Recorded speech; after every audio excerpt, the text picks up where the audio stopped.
आता आपल्या सर्वांची जिम्मेदारी आहे की आपण आजपर्यंत महायुतीच्या माध्यमातून काम करत आलेलो आहे.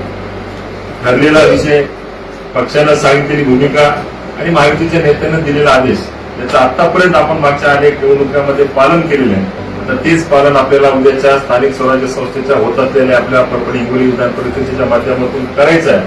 आणि 18 तारखेला आपल्याला सर्वांना आपले अधिकृत उमेदवार सईदभाई खान यांना त्या ठिकाणी चांगल्या ताकदीनं ते निवडून द्यायचं.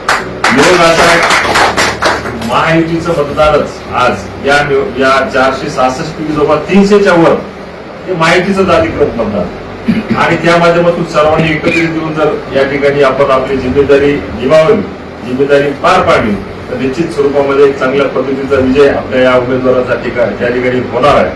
म्हणून मनामध्ये कसल्याही प्रकारचा संकोच न बाळगता, काही मतभेद आपले असतील ते सर्व बाजूला ठेवायचे. महायुती एकसंघ राहिली पाहिजे.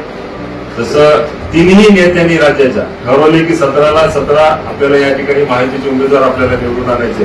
तर आपण परभणी हिंगोली इथं सुद्धा आपण त्या ठिकाणी मागं कोणी राहता कामा नये, पण आपण सर्वांनी तेवढ्या जोरानं, तेवढ्या जोमानं, तेवढ्या ताकदीनं एकत्रित येऊन या निवडणुकीमध्ये आपल्या उमेदवाराला प्रचंड मताने निवडून द्यायचं आहे. हीच विनंती आजच्या निमित्तानं तुम्हाला सर्वांना या ठिकाणी करतोय. महायुतीचे शिवसेना उमेदवार सईदभैया खान यांना भरघोस मतांनी विजयी करा, आमदार राजेश दादा विटेकर.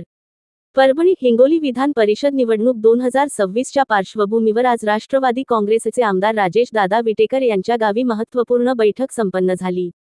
या बैठकीस शिवसेनेचे संपर्क प्रमुख आनंद जाधव साहेब, आमदार राजेश दादा विटेकर, पक्षनिरीक्षक पद्माकर मोराडे, जिल्हा परिषद सदस्य, नगरसेवक, पंचायत समिती पदाधिकारी तसेच महायुतीचे विविध मान्यवर उपस्थित होते. यावेळी बोलताना आमदार राजेश दादा विटेकर यांनी परभणी हिंगोली विधान परिषद निवडणुकीत महायुती एकसंघ असल्याचे स्पष्ट करत महायुतीचे शिवसेना उमेदवार सईदभैया खान यांना भरघोस मतांनी विजयी करण्याचे आवाहन केले. जनहित आणि विकासासाठी महायुतीचे सरकार अधिक बळकट करण्याची गरज असल्याचेही त्यांनी यावेळी नमूद केले.